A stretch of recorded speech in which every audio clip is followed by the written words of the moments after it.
Assalamualaikum warahmatullahi wabarakatuh. Selamat datang kembali di Rio Hotspot Channel. Langsung aja kita mulai ya. RCTI banjir pujian usai menyiarkan laga Persib lawan Western Sydney Wanderers. Para penonton merasa puas dengan kualitas tayangan gambar visual yang dihadirkan oleh RCTI.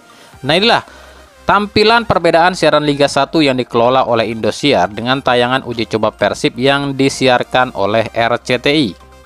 Meskipun tanpa filter warna, tapi warna yang dihadirkan oleh RCTI tampak lebih natural dan lebih tajam. Lalu soal wide angle ya, yang ditampilkan RCTI pun kabarnya lebih enak untuk ditonton, nggak miring dan nggak kegedean juga. Jadi pemain di lapangan tampak masih terlihat jelas, tapi lapangan pun masih tercakupi semua.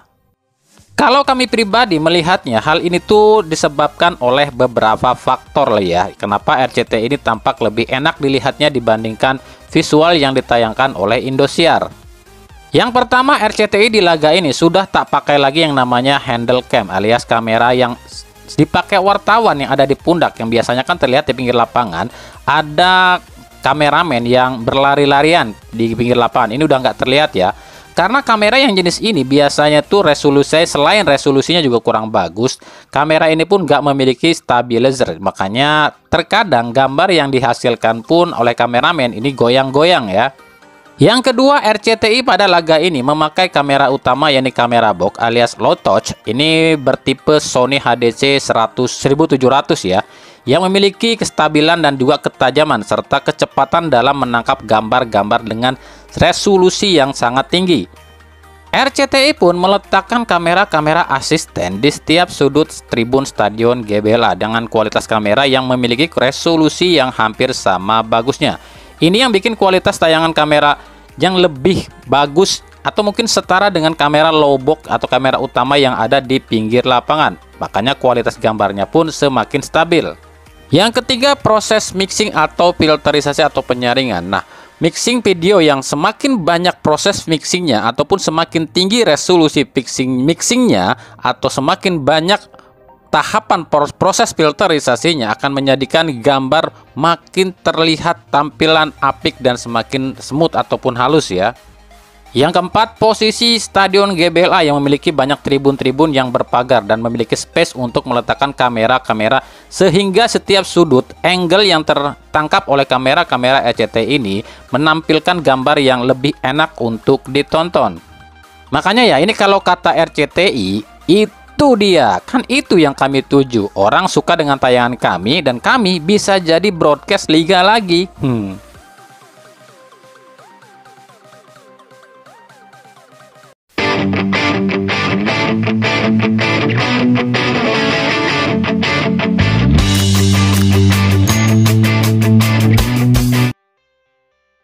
Kita mampir dulu ke AFC Cup. Ada 8 tim yang akan menjalani playoff di AFC Cup. Ada playoff ACL 1, playoff ACL 2, dan playoff ACL 3. Nah, kita akan coba sedikit bahas sih siapa aja para pesertanya dan bagaimana ini urutan dan juga sistemnya ya. Yang pertama ada Chengdu Rongcheng. Ini dari Cina ya, yang akan melawan Bangkok United dari Thailand. Ini di playoff ACL 1. Yang menang akan melaju ke babak grup ACL 1, yang kalah akan turun dan main di ACL 2. Nah, Chengdu Rongcheng ini di posisi 3 Liga Cina musim lalu loh ya. Sementara Bangkok United adalah runner up Liga Thailand musim lalu. Nah, kenapa kok Chengdu Rongcheng yang posisi 3 di Cina kok bisa playoff di ACL 1? Karena memang peringkat Liga Cina di atas Liga Thailand. Yang kedua ada Persib Bandung dari Indonesia yang akan melawan Manila Tiger dari Filipina. Ini untuk playoff ACL 2. Nah, yang menang akan masuk ke babak grup ACL 2, sementara yang kalah akan turun dan main di ACL 3. Persib sendiri adalah juara Liga Indonesia musim lalu, sementara Manila Tiger adalah runner-up Liga Filipina musim lalu. Nah, mungkin masih ada yang bertanya, kenapa Indonesia yang playoff di ACL 2 justru juara Liga Indonesia, sementara Filipina yang playoff di ACL 2 itu runner-up-nya? Karena untuk ACL atau AFC musim ini itu diambil peringkatnya dari 2024 lalu, di mana 2024 lalu ranking Liga Indonesia memang masih di bawah Filipina ya. Jadi kalau misalnya nanti Persib menang melawan Manila Tiger, otomatis Persib akan main di babak grup ACL 2. Tapi kalau Persib kalah ya otomatis Persib cuma main di ACL 3. Yang ketiga ada Kasuka FC, juara Liga Brunei melawan Phnom Penh Crown. Ini runner up Liga Kamboja di ACL 3. Ini pun sama ya, kenapa Liga 3 ini justru Brunei ini melawan runner up Liga Kamboja? Karena peringkat Liga Kamboja di atas Liga Brunei. Lalu ada pertandingan Yangon United, juara Liga Myanmar melawan Ezra FC, juara Liga Laos. Ya, Liga Myanmar dan Liga Laos sama-sama nggak punya jatah ya ke ACL 1 maupun ACL 2, makanya mereka harus jalani playoff nih di ACL 3. Nah, untuk playoff ACL 3 ini yang menang akan masuk main di ACL 3, sementara yang kalah ya gugur. Patut dicatat ya, playoff ACL 1 itu akan digelar 12 Agustus 2025, sama dengan playoff ACL 3 pun 12 Agustus 2025. Tapi kalau playoff ACL 2 itu digelarnya 13 Agustus 2025. Tapi cuma playoff ACL 1 dan ACL 2 aja yang akan disiarkan di RCTI lo ya. Sisanya ya disiarkan di TV negara masing-masing.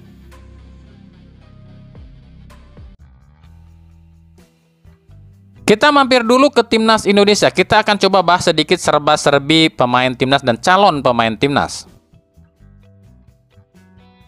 Mantan klub calon pemain naturalisasi Indonesia, Miliano Jonathan, yakni Vitesse Arnhem, harus menelan pil pahit. Meskipun musim lalu di Liga 2 Belanda, mereka meraih 11 kali kemenangan, 11 kali hasil imbang, dan 16 kali kalah dengan total poin 44 poin. Yang artinya 44 poin itu harusnya mereka berada di posisi 14, tapi mereka harus rela jadi juru kunci karena dikurangi poin 39 dan cuma meraih poin 5 dan harus terdampar di papan bawah atau di juru kunci klasemen Liga 2 Belanda musim lalu.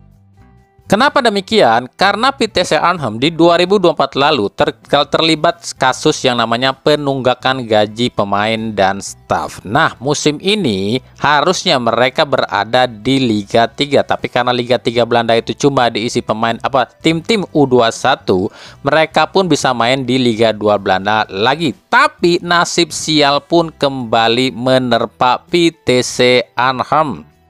Para legenda sepak bola Belanda seperti Rafael van der Vaart, Van Bommel, Guus Hiddink, dan lain-lain meminta pada KNVB untuk menambah sanksi dari Vitesse Arnhem karena dianggapnya Vitesse ini mencoreng nama baik Liga Belanda dan sepak bola Belanda.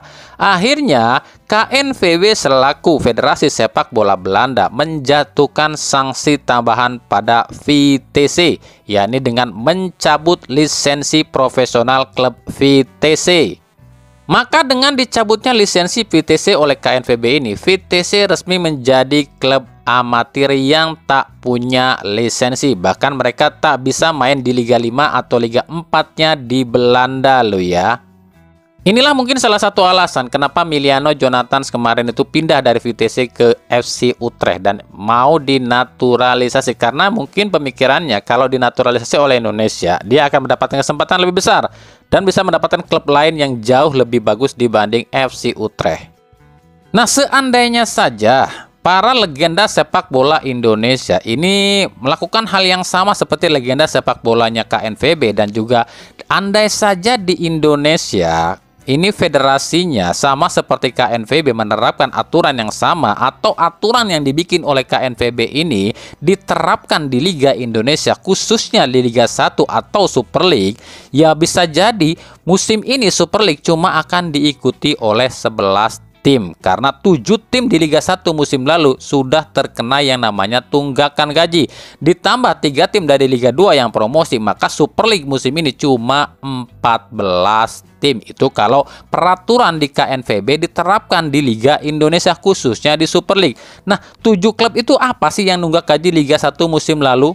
Ada Arema, PSM Makassar, Semen Padang, PSIS Semarang, Madura United, Persija Jakarta, dan PSS Sleman. Seandainya saja peraturan KNVB ini diterapkan di Indonesia, maka 7 klub ini sudah dipastikan kehilangan lisensi dan akhirnya harus main di Liga Amatir alias Liga 4. Itu pun dengan catatan, ini klub-klub ini punya lisensi enggak nih? Tapi ya di Indonesia mah peraturan seperti ini mana berani diterapkan. Yang ada juga di Indonesia mah federasinya yang takut sama klub. Apalagi kita tahu lah ya, klub-klub yang nunggak gaji semuanya punya backingan di PSSI.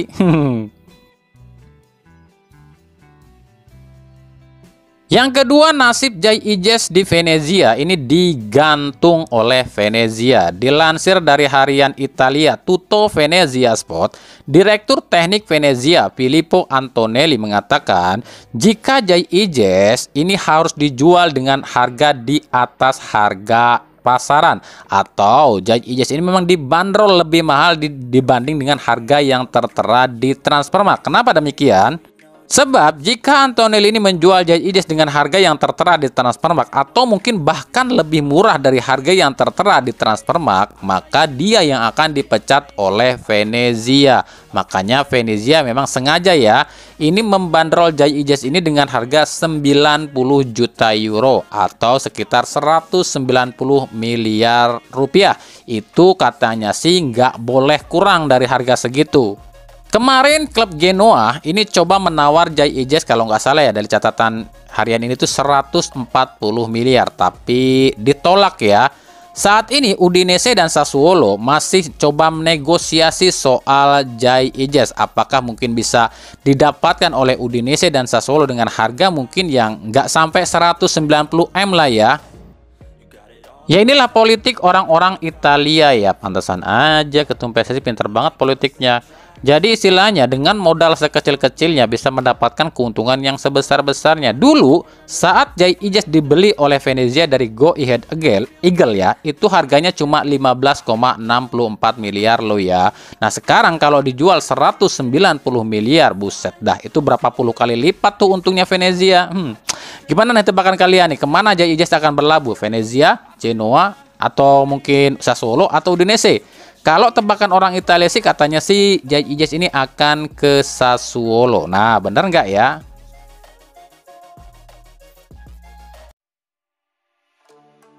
Kita mampir ke berita klub Super League. Ada sedikit berita ya. Untuk lebih lengkapnya nanti kita akan bahas di episode selanjutnya aja ya.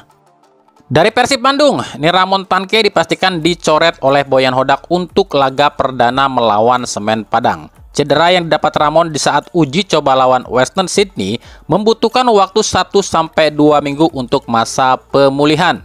Selain Ramon, Sadil Ramdhani pun dipastikan tidak bisa ditampilkan di laga perdana ini. Nah, sementara untuk Febri Haryadi yang diminati atau diminta oleh dipinjem ya sama PSMS Medan, kabarnya nih manajer sekaligus pemilik saham PT PBB Haji Umum Mutar menolak keinginan PSMS Medan untuk meminjam Febri Haryadi.